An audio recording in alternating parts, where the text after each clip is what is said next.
হনুমান নামা। আজ মোবাইলে পুরানো ভিডিও ঘাঁটতে ঘাঁটতে হঠাৎ করে এই দৃশ্যটি পেলাম, যা এখনকার কংক্রিটের জঙ্গলে খুবই বিরল। এমন দৃশ্য এখন সহজে দেখা যায় না, আর প্রকৃতির সেই সৌন্দর্য যেন ধীরে ধীরে হারিয়েই যাচ্ছে। এক ঝাঁক বানরের খেলাধুলা আর পারিবারিক মুহূর্ত যেন এক অনন্য শিক্ষা দিল। আসল বুদ্ধি আসলে একসাথে থাকা, প্রিয়জনের সঙ্গে সময় কাটানোর মধ্যেই লুকিয়ে আছে। ওরা দল বেঁধে খেলে, একে অপরকে আগলে রাখে, অথচ আমরা মানুষ যাদের জ্ঞান অশেষ, অনেক সময় নিজেদের প্রিয়জনেদের সঙ্গে মানসম্মত সময় কাটাতে ভুলে যাই। হনুমান নামার কাহিনী এক মজার ঘটনা। একদিন আমার বাড়িতে রাজমিস্ত্রিরা কাজ করছিল। পিছন দিকের বাগানের দরজাটা খোলা। আমি পিসির ঘরে ছিলাম আর মা রান্নাঘরে ব্যস্ত। খাবারের টেবিলে রাখা ছিল সকালের আনা কচুরি আর জিলিপি। হঠাৎ মা চিৎকার করে বলল, বাবু, দরজাটা বন্ধ কর। দেখলাম একটা বীর হনুমান টেবিলের ওপর বসে দু হাতে জিলিপি আর কচুরি খাচ্ছে। মা তৎক্ষণাৎ ধড়াম করে রান্নাঘরের দরজাটা বন্ধ করলো। আজ তোমাদের বলবো আর এক কাহিনী, হনুমান নামা কাহিনী 2। মনে পড়ে তখন ক্লাস 10। টিউশনে ভূগোল স্যার পরীক্ষা নিচ্ছিলেন। আমরা সবাই বন্ধুরা বসতাম মাটিতে।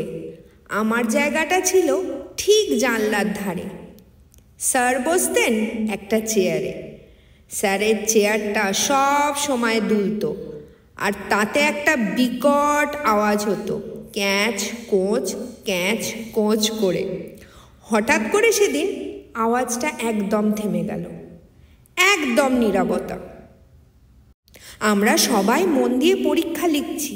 হঠাৎ করে স্যার তার গুরুভারী গলায় বললেন, ঋতুপর্ণা, দেখ তোর পিছনে কে তোর দিকে হাত বাড়িয়েছে।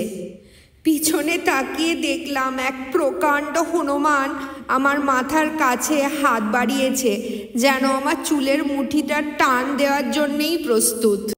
ভীত হনুমানের আর্তনাদ আমার চিৎকারে কোথায় হারিয়ে গেল। কাহিনী 3। তখন আমি কলাভবনের ছাত্রী এবং শ্রীসদন হোস্টেলের একতলার একটা ঘরে থাকতাম আমি আর আমার রুমমেট। নিজেদের বাড়ি থেকে আমাদের দুজনের জন্যই আসতো একটু বিস্কুট, চানাচুর ইত্যাদি, আর কখনো কখনো নিজেরাও বাজার থেকে একটু আধটু জিনিস কিনে রাখতাম, যাতে অসময়ে খিদে পেলে কাজে লাগে।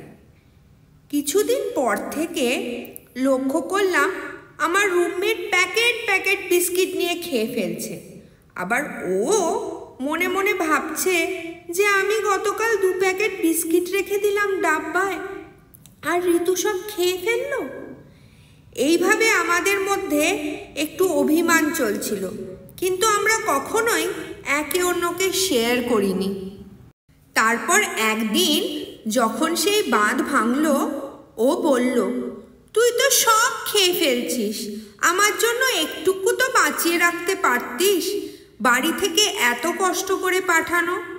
এই কথা শুনে আমি তো রেগে গিয়ে বললাম, তুই কিভাবে এসব বলতে পারিস? তুই তো প্রতিদিন আমার সব জিনিস খেয়ে ফেলিস। শুধু তাই নয়, আমার বিছানা, জায়গা সব কিছুতে খাবার ছড়িয়ে নোংরা করে রাখিস। তারপর যা জানতে পারলাম, না, আসলে আমরা কখনোই একে অন্যের কিছুই খাই না। তবুও যখন আমরা ক্লাসে যাই, ঘরের দরজায় তালা দিয়ে সব খাবার শেষ হয়ে যায়। তাহলে চোরটা কে? শুরু হলো মিশন চোর ধরা। প্রতিদিনের মতোই আমরা রেডি হয়ে ঘরটায় তালা দিয়ে বেরিয়ে পড়লাম, কিন্তু লুকিয়ে বসে রইলাম দরজার ফাঁক দিয়ে, দেখতেও থাকলাম। সকাল 7টা, 8টা, 9টা, কেউ এলো না। 10টা, 11টা, 12টা, তারপর একটু খুসখুস শব্দ শুনতে পেলাম। কিন্তু সেটা ঠিক বুঝতে পারলাম না। এভাবেই প্রথম দিনটা শেষ হয়ে গেল আর আমরা ফিরে গেলাম কলেজে। এলো দ্বিতীয় দিন সকাল। যথারীতি আজকেও রেডি হয়ে বেরিয়ে পড়লাম দুজনে নিত্যদিনের মতো।